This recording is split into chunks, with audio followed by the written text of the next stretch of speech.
Hello everyone, আশা করি তোমরা সবাই খুব ভালো আছো আর আমরাও ভালো আছি। আমি সেজুতি চলে এসেছি আমার একটা মিনি ব্লগ নিয়ে।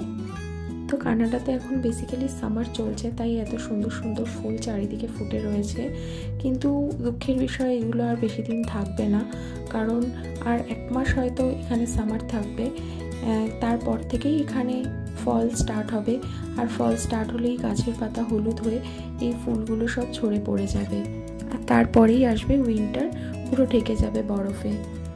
আজ মঙ্গলবার, আজ আমার এখানে এক বন্ধুর বাড়িতে ইনভিটেশন ছিল। ওরা এখানে যে বাড়িটাতে ভাড়া থাকে তার পিছনেই একটি সুন্দর ব্যাকইয়ার্ড আছে, তো সেখানেই ও বারবিকিউ প্ল্যানটা করেছিল। এখানে সবাই সামারে মোস্টলি এরকম বারবিকিউ প্ল্যান করে থাকে তাদের বাড়ির ব্যাকইয়ার্ডে বা কখনো সি বিচে গিয়ে।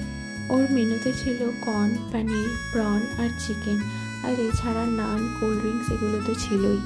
উইকডেজ থাকার কারণে আমি কিন্তু একাই গিয়েছিলাম, আমার বর যেতে পারেনি। আর এই বন্ধুটার সাথেও আমার এখানে এসেই পরিচয় হয়েছে, ওর নাম স্বর্ণালী। আমার ভিডিওটা ভালো লাগলে একটা লাইক করে আমার চ্যানেলটি সাবস্ক্রাইব করে দিও। Good night, bye, take care.